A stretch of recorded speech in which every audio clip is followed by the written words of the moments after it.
If North America holds an earthwork older than the pyramids, built not by kings or farmers, but by seasonal hunter-gatherers, what else have we misunderstood about the deep past? Who laid out Watson Brake in a deliberate oval, returning year after year for generations, without writing a single word to explain why? And why does Avery Island, a quiet rise in a sea of marsh, sit on a living salt dome, hiding unmapped caverns that even miners described as disorienting? Add Poverty Point, a landscape of geometry on a scale that suggests planning, networks, and intent. If these mysteries are real, what exactly did time erase? Evidence or meaning?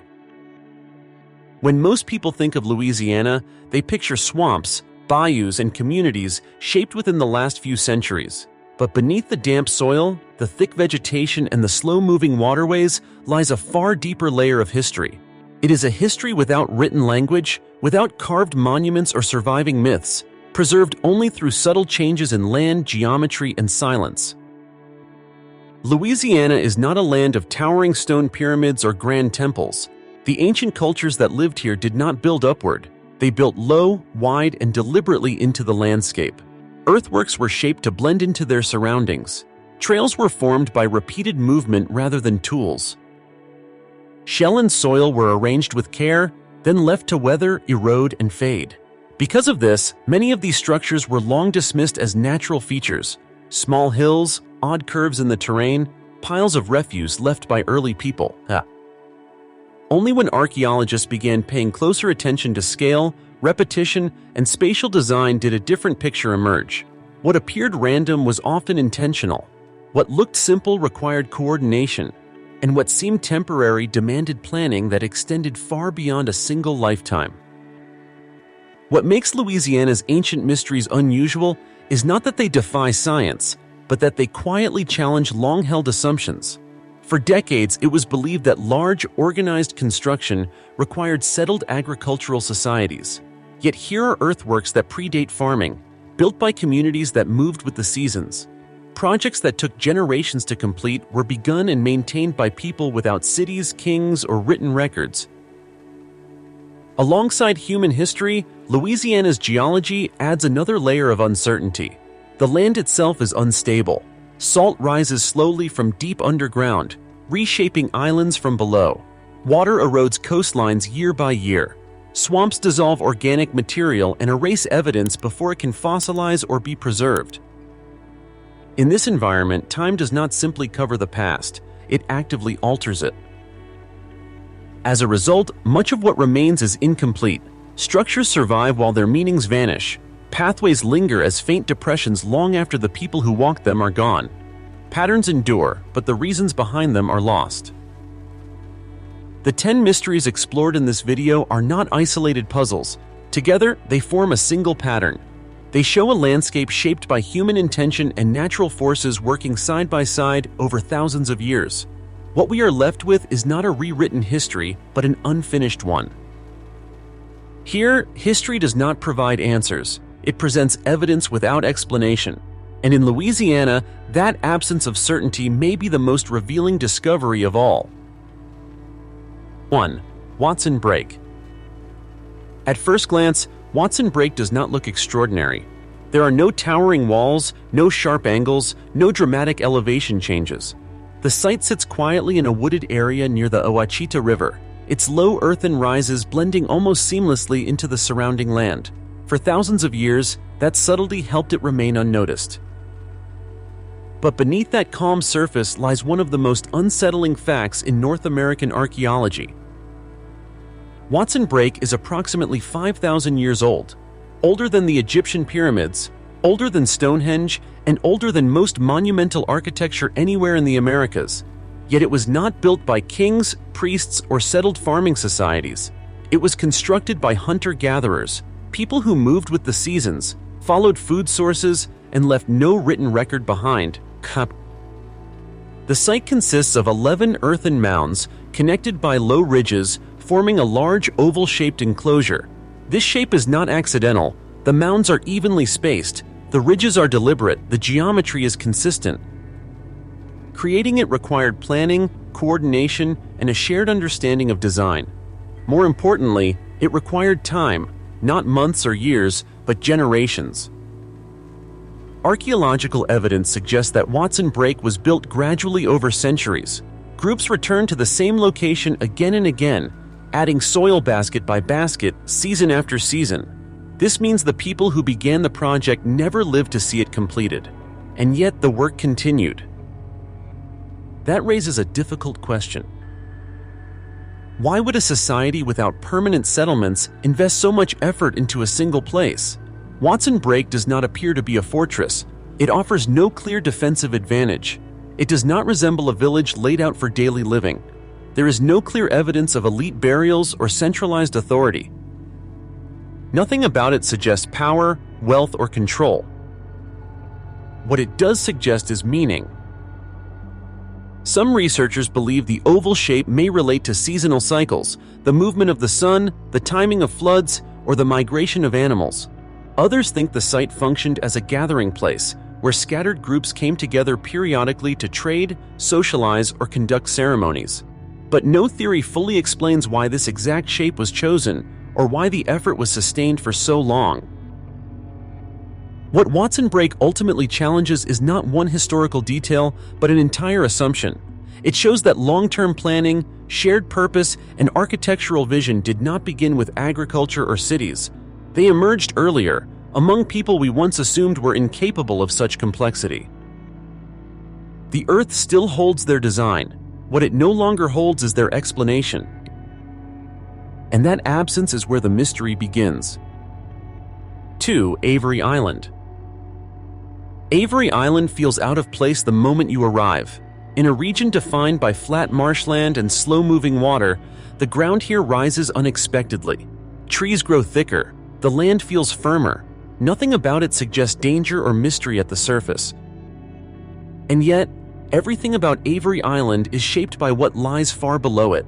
The island exists because of a massive underground salt dome, a column of ancient salt that has been pushing upward through layers of rock and sediment for millions of years. Salt behaves differently than stone. Under pressure, it flows slowly, almost like a solid liquid. As it rises, it lifts the land above it, creating a quiet elevation in an otherwise low landscape. Inside the salt dome are caverns, hollow spaces formed by water, pressure, and time.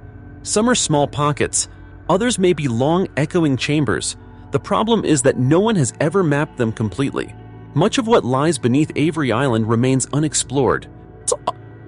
That uncertainty is what turns geology into mystery. Early miners and explorers described strange experiences underground, sounds that carried too far, echoes that seemed distorted, a sense of disorientation as if the walls absorbed light and direction at the same time. Some reported feeling air movement in places where no openings should exist. Others said the ground felt unstable beneath their feet, despite the apparent solidity of salt. Salt domes are not static. They expand, contract, and shift over time. Caverns can slowly close. New voids can form. What existed a century ago may no longer exist in the same shape today. That means the interior of Avery Island is constantly changing, silently, invisibly. Long before industrial mining, native peoples were drawn to this place. Salt was essential for survival. It preserved food. It allowed meat to be stored and transported. For thousands of years, people came to Avery Island to gather it. They knew the land was different. They knew it came from deep within the earth, but they could not have known what lay beneath their feet. It is easy to imagine how this knowledge became uneasy awareness, digging into salt while hollow spaces echoed below, hearing sounds that could not be traced, feeling subtle shifts in the ground. These experiences may never have become legends, but they would not have gone unnoticed. Today, Avery Island feels calm. Birds move through the trees. Water reflects the sky. The surface shows no sign of instability, but that calm rests on something alive beneath it, something ancient, slow, and unfinished. You can stand on Avery Island without ever seeing the mystery, yet knowing it exists is enough to change how solid the ground feels. Some mysteries are hidden because they were lost. Others remain hidden because they are still moving. 3. The prehistoric cane break trail networks. To understand why these ancient trail networks matter, you first have to understand the landscape they moved through. Large parts of prehistoric Louisiana were covered in cane brakes, dense stands of river cane that could grow taller than a person and packed together so tightly that light barely reached the ground. Moving through them without a path was not just difficult, it was nearly impossible. In this environment, travel did not depend on speed or distance, it depended on knowledge. Over generations, native communities learned how to read subtle changes in the land, where the ground rose just enough to stay dry during floods, where cane thinned naturally, where waterways curved close enough to allow a quick transition from foot travel to boats. By repeatedly following these optimal routes, they created trail networks, paths formed not by construction but by constant use. These were not random shortcuts. They were deliberate corridors that connected villages, hunting grounds, salt sources, mound centers, and seasonal gathering sites. Some paths curved gently with the terrain, others ran straight toward important locations, suggesting planned movement rather than convenience. In places, these trails functioned as highways through a world that would otherwise close in on itself. What makes the cane brake trails mysterious is their fragility. Unlike stone roads or raised causeways, these paths existed only as long as people continued to walk them. When movement stopped, when populations shifted, routes changed, or communities disappeared, the cane returned. The landscape reclaimed the corridor, erasing most visible traces within years or decades. Today, many of these trails survive only as faint depressions in the soil, subtle differences in vegetation, or lines visible in satellite imagery under the right conditions. Archaeologists sometimes detect them by studying soil compaction or growth patterns, but most remain unconfirmed, hidden beneath living green walls. This creates a paradox. These trails were essential to survival. They carried food, tools, trade goods, and stories across vast distances, yet they were never meant to be permanent. Their existence depended entirely on human rhythm, on repeated, intentional movement through the same space. In that sense, the cane brake trails were alive. They responded to use, they adapted to seasons, they shifted as the land changed, and when the rhythm of life that sustained them ended, they faded without collapse or ruin. Modern roads and hunting paths sometimes unknowingly follow these same routes. The land remembers where movement once flowed, even when people do not. Standing at the edge of a cane brake today, you may feel nothing unusual, but beneath your feet, the ground may still hold the memory of countless journeys, paths that once made an impossible landscape navigable, and then quietly disappeared when they were no longer needed. Not all infrastructure is built to last. Some exists only while people do. 4. Bayou Teche and the Lower Mississippi Bayou Mounds. Along the slow curves of Louisiana's bayous, the land rises in places where it otherwise should not. These elevations are subtle, often no more than gentle slopes covered in grass, trees, or brush. To an untrained eye, they look natural, but many of them are not. They are mounds, built and rebuilt over thousands of years by different communities who lived along the bayous of the lower Mississippi region, including Bayou Teche. What makes these sites mysterious is not just their age, but their layered silence. Unlike monumental earthworks designed around a single plan, bayou mounds were often used repeatedly. One group might raise a mound to lift homes above seasonal floods. Centuries later, another group might add soil for ceremonial use. Later still, the same mound could become a burial place. Over time, multiple cultures occupied the same elevated ground, each leaving physical layers but no written explanation. The bayous themselves explain why these places mattered. Water was transportation, food source, boundary, and guide. Long before levees and modern channels, bayous were the arteries of the region. People settled where water allowed movement, trade, and survival. High ground near these waterways was rare and valuable. What remains unclear is how much of the mound construction was purely practical and how much carried deeper meaning. Some mounds appear utilitarian, shaped simply to keep people above floodwaters. Others are arranged in clusters that suggest planning beyond necessity. A few align with natural features in ways that feel intentional rather than accidental. Yet without written records, interpretation becomes speculation. Excavations reveal tools, food remains, and burial layers, but context is often fragmented. Organic materials decay quickly in Louisiana's wet environment. Wood, textiles, and plant fibers vanish. What survives is earth, and earth by itself does not explain belief. This creates an unsettling imbalance. The structure remains, but the story does not. Standing atop a bayou mound today, the view makes immediate sense. You can see farther. You can imagine boats moving along the water. You can picture fires burning nearby at night. The location feels right. But knowing why it felt right to the people who chose it is something we may never recover. Modern life flows around these mounds. Roads pass nearby. Houses sit beside them. Some are protected, others unmarked. Many people cross this landscape without realizing they are moving through one of the oldest human-modified environments in North America. The bayou mounds do not demand attention. They wait. They are reminders that history does not always disappear in ruins. Sometimes it remains quietly underfoot, intact in form, but stripped of voice. 5. Poverty Point. From above, Poverty Point looks less like a settlement and more like a design. Broad earthen ridges curve in sweeping arcs, arranged as concentric bands that spread across the landscape. The scale is difficult to grasp at ground level. Only when viewed from the air does the intention become unmistakable. This was planned. Poverty Point dates to roughly 3,400 years ago, long before metal tools, draft animals, or wheeled transport were available in the region. Yet the amount of earth moved here is immense. Soil was carried by hand, basket by basket, and shaped into ridges that maintain consistent spacing and curvature over long distances. This was not casual labor, it was coordinated, sustained, and deliberate. What deepens the mystery is what has been found within and around these earthworks. Archaeologists have uncovered materials that did not originate anywhere near Louisiana: stone from the Ohio Valley, chert from the Appalachians, copper from the Great Lakes region. These objects point to long-distance exchange networks stretching hundreds, even thousands of kilometers. Such networks imply regular contact, shared norms, and trust between distant groups. They also imply that Poverty Point was not isolated.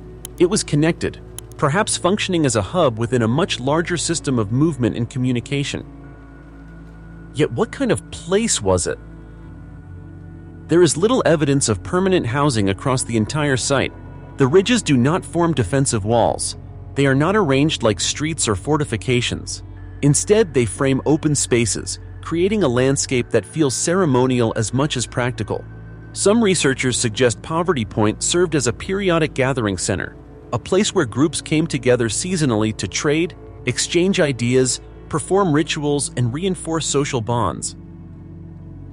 Others argue it may have been a population center used more continuously, with structures built atop the ridges that left minimal traces behind.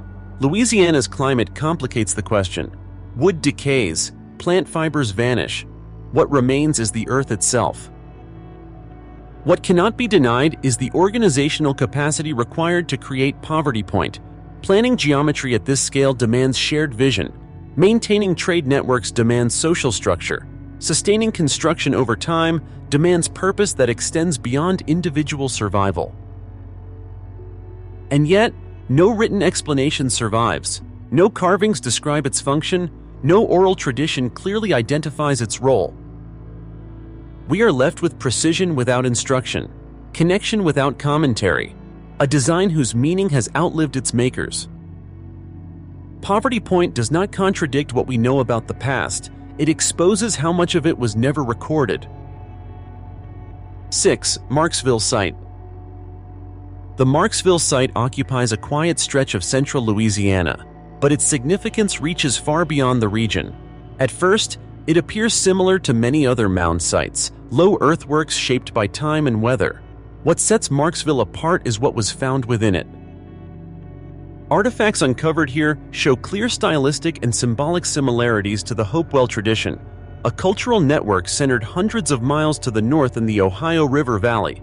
The Hopewell are known for complex ceremonial objects, elaborate burial practices, and long-distance exchange of materials and ideas.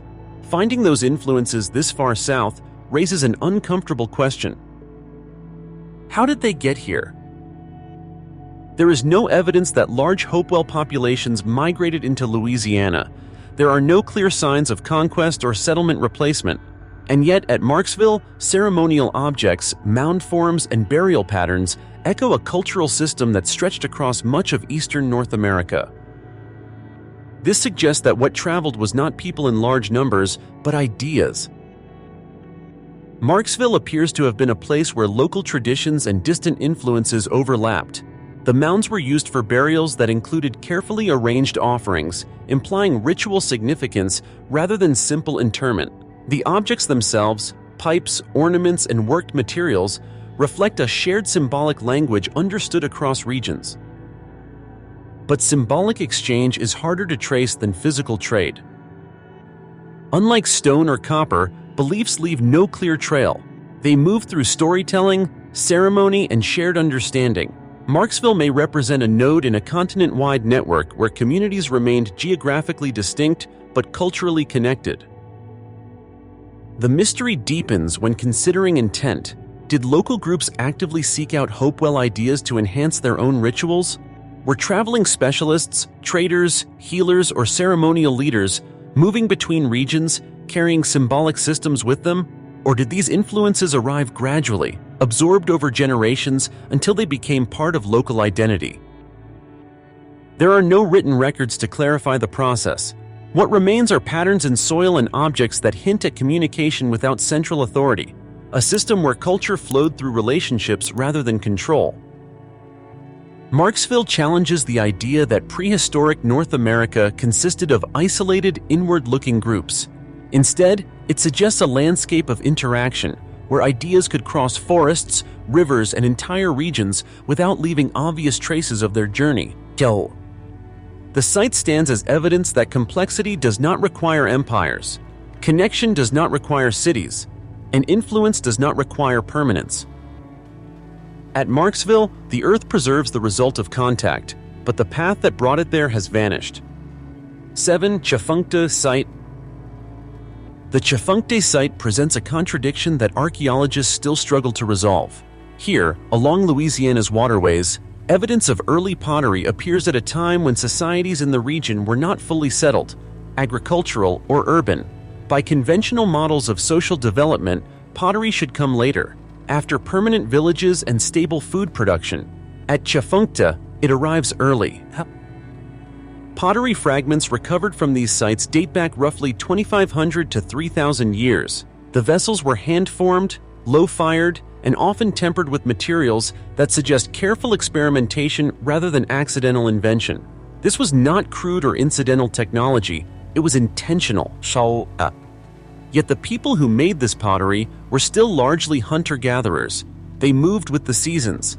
They relied on fishing, foraging, and hunting. There is little evidence of large, permanent structures that would normally justify heavy, fragile ceramic containers. So why invest in pottery at all? One possibility is storage. Pottery allows food to be preserved longer, especially in a climate where resources fluctuate seasonally. Another theory points to social or ritual use, vessels employed during gatherings, feasts, or ceremonies rather than daily life. Pottery can also signal identity, marking group membership through shared styles and techniques. But none of these explanations fully accounts for the timing. In Louisiana's wet environment, pottery is difficult to maintain. It breaks easily. It adds weight to a mobile lifestyle. Choosing to develop it anyway suggests that its value outweighed its inconvenience. That value may not have been practical, it may have been symbolic.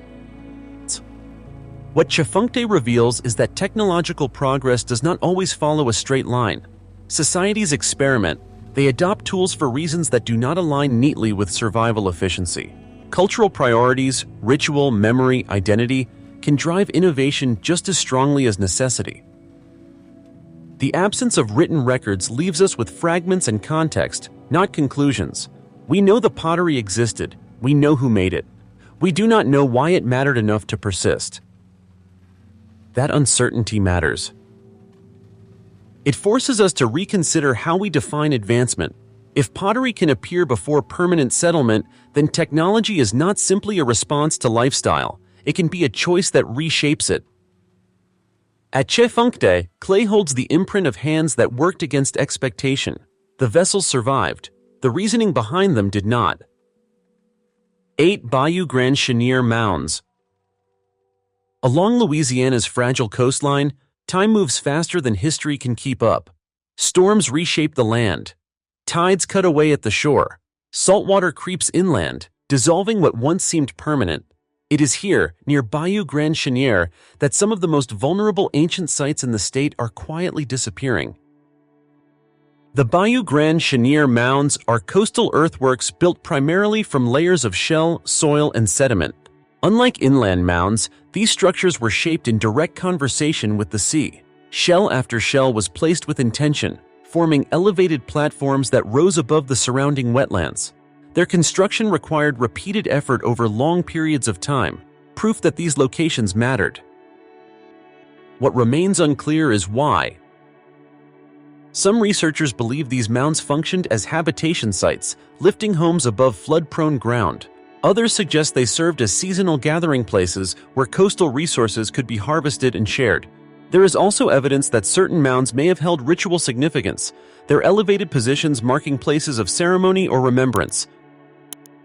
But the greatest mystery surrounding Bayou Grand Chenier is not its function, it is its impermanence. Coastal erosion is actively destroying these sites. Each year, waves and rising water levels strip away layers that took centuries to build. In some cases, mounds documented only decades ago have been reduced to fragments or erased entirely. Artifacts are exposed briefly, then lost to the sea, Asol. This creates a race against time. Archaeologists are forced to work quickly, often documenting sites rather than excavating them fully. There is not enough time to answer every question before the landscape itself removes the evidence. The shell layers add another dimension to the mystery. They are not random refuse piles. Their structure suggests deliberate placement, repeated patterns, and long-term use. Yet without the surrounding context, wooden structures, organic materials, or living spaces, the meaning behind these layers remains incomplete. Bayou Grand Chenier reveals a harsh truth about the past. Not all history is allowed to survive. Some stories vanish not because they were forgotten, but because the environment that preserved them no longer exists. Standing near the coast today, it is difficult to imagine how much has already been lost beneath the waterline. The land looks calm, the sea looks distant, but erosion works quietly, just as time does. These mounds are not only ancient mysteries, they are warnings. If understanding comes too late, even the questions may disappear. 9. Manchac Swamp. Manchac Swamp is dense, dark, and deceptively quiet. Thick vegetation closes in from all sides. Water sits low and still, hiding the ground beneath it. In places like this, the land does not preserve history, it destroys it. And that is precisely why Manchac Swamp is one of Louisiana's most unsettling archaeological mysteries. There is strong reason to believe that people once moved through this landscape regularly. The swamp lies near natural corridors between river systems. It would have offered access to fishing grounds, seasonal resources, and sheltered routes through otherwise open terrain. Yet compared to nearby regions, direct archaeological evidence here is scarce. Not because people were absent, but because the environment is unforgiving. Organic materials rot rapidly in the warm, wet conditions. Wood collapses, bone dissolves, plant fibers vanish. Even stone tools can be displaced by shifting sediment and slow-moving water. Over time, the swamp recycles the surface, erasing traces before they can settle into the archaeological record. This creates a dangerous illusion.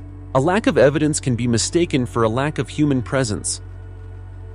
But subtle clues suggest otherwise. Slight rises in the ground, irregular patterns in vegetation, old waterways that no longer flow but once guided movement. In some areas, soil compaction hints at repeated foot traffic, paths that may have existed long enough to matter but not long enough to survive. If Manchac was used primarily as a seasonal corridor rather than a permanent settlement, its traces would have been light to begin with.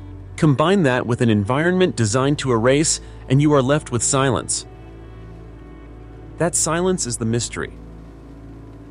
How many routes once crossed this swamp?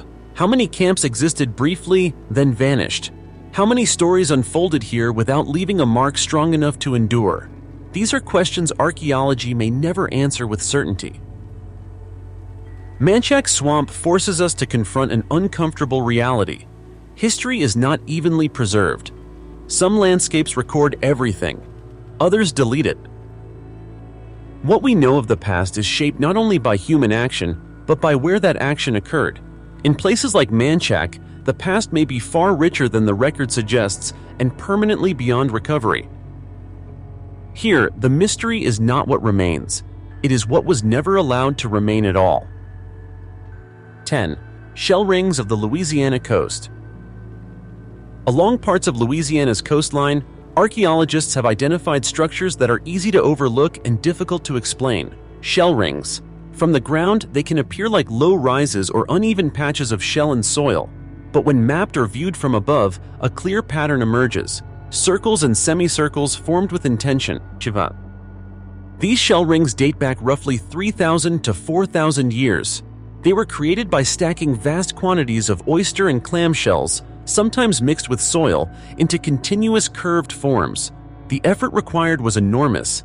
Shells had to be collected, transported, and placed repeatedly over long periods of time. The central mystery is simple and unresolved. Why build in circles? If these were merely refuse piles from daily meals, their shapes would be irregular and scattered. Instead, many shell rings show consistent curvature, defined boundaries, and open central spaces. This suggests the planning, not disposal, design, not accident. Some researchers propose that shell rings were residential, with homes arranged along the ring's edge and a communal space in the center. Others argue they were ceremonial, places for seasonal gatherings, rituals, or social organization tied to the coastal environment.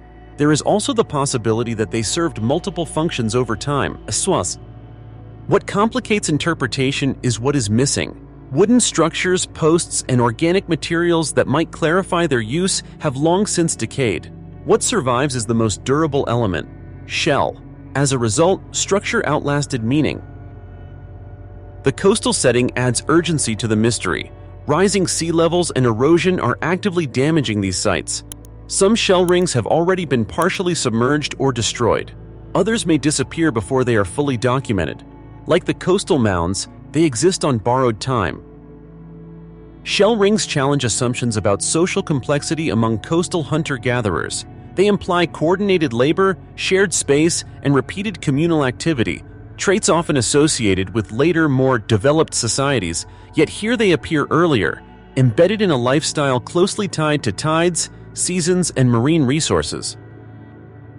Standing within the arc of a shell ring today, there is often a strange sense of enclosure. The curve feels deliberate, the space feels defined. Something once happened here, something repeated enough to justify the effort. But whatever that purpose was, it was not preserved in words. Only the geometry remains, and geometry without context becomes a question.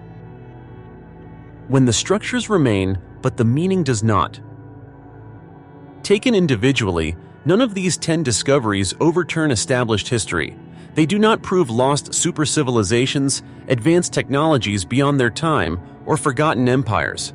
That is not their significance. Their power lies elsewhere, but together these sites reveal a consistent pattern across Louisiana's ancient landscape. Human intention remains visible long after human explanation disappears. Earthworks endure while beliefs fade. Geometry survives while language is erased. Trails vanish when movement stops. Coastal sites dissolve before understanding arrives. History, in this context, is not a complete record. It is a reconstruction assembled from what the land allowed to survive. In Louisiana, that land is unstable. Shifting water, rising seas, moving salt, and swamps that erase more than they preserve. What we know is shaped as much by environmental loss as by human action. These mysteries do not demand speculation. They demand humility. They remind us that planning, cooperation, and symbolic thinking existed earlier than we once believed, and often in forms that left no clear narrative behind. They show that complexity does not always announce itself with stone monuments or written texts. Sometimes it settles quietly into the ground and waits. If future generations were to judge our civilization only by what survives erosion, collapse, and neglect, how much of our meaning would remain? How many of our structures would outlast the reasons we built them?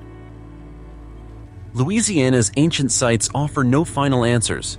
They offer something more difficult and more honest. A reminder that history is not wrong, it is incomplete.